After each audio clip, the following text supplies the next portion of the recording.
If you want to wipe cache partition in recovery mode on Samsung Galaxy Z Flip 7 or Z Flip 7 FE, then first of all you need to prepare a USB cable and you will have to connect your phone to a computer. But before we do that, first we need to turn off our device. So you can go through quick settings to power menu, and then let's just power off, and let's wait for the phone to completely turn off. Now, next we will have to press and hold the power button and volume up button at the same time.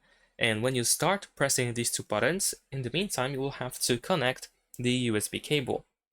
And then, once you see the Samsung logo on your screen, you can release the power button and hold only volume up.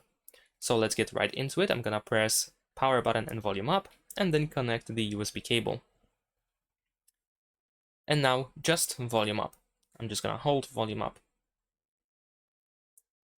And there we go. Now we can release the volume up button as well. We are in the Android recovery. We navigate over here by using volume buttons. And you need to simply go to wipe cache partition and confirm your choice by pressing the power button.